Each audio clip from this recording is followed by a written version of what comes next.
ఈ photo YSR Congress party శ్రేణుల్ని ఓ 10 ఏళ్ళు వెంటాడుతుంది. అట్ ద సేమ్ టైం భవిష్యత్తులో తెలుగుదేశం వాళ్ళు జీవితంలో వైసీపీ గెలవకూడదని కోరుకోవాలి. లేదు అంటే 2029 తర్వాత ఈ ఫోటోలు రోజుకి 2 వేస్తారు గ్యారంటీ. ఎవ్వడూ సహించరు. ఇప్పుడు జగన్ పుట్టినరోజు అన్నారు భోజనం పెట్టుకుంటారు. ఆ భోజనం చేసే ముందు చేసేది ఇది ఒక ఫోజు కోసం చేస్తారు. దాన్ని అదేదో క్రూరత్వం చేశారు, దుర్మార్గం చేశారు, వీళ్ళందరూ దుర్మార్గులే అనేటటువంటి ఒక ప్రొజెక్షన్ని తీసుకొచ్చేందుకోసం తన్ని కుంటుకుంటూ నడిచేలా చేశారు.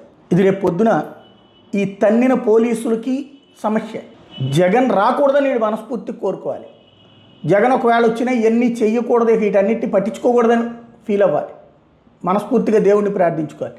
లేదంటే ఈ బొమ్మ వెంటాడుతుంది. ఇవాళ దీన్ని సమర్థిస్తున్నటువంటి అధికార పక్ష కార్యకర్తలు రేపు పొద్దున ఇదే తరహాలో సిద్ధపడాలి.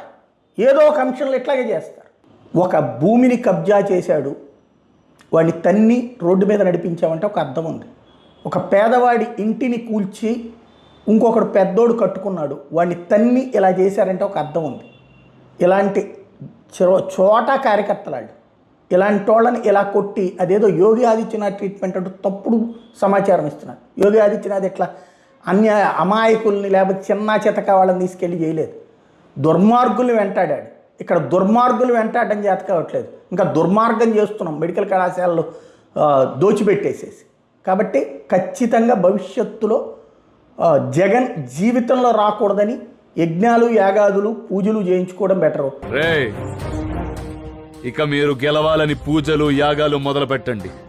కర్మకాలి మీరు గాని ఓడారు. ఒక్కొక్కడికి ఇక జోలపాడ్డా లేవు. డైరెక్ట్ గా చూగొట్టడమే.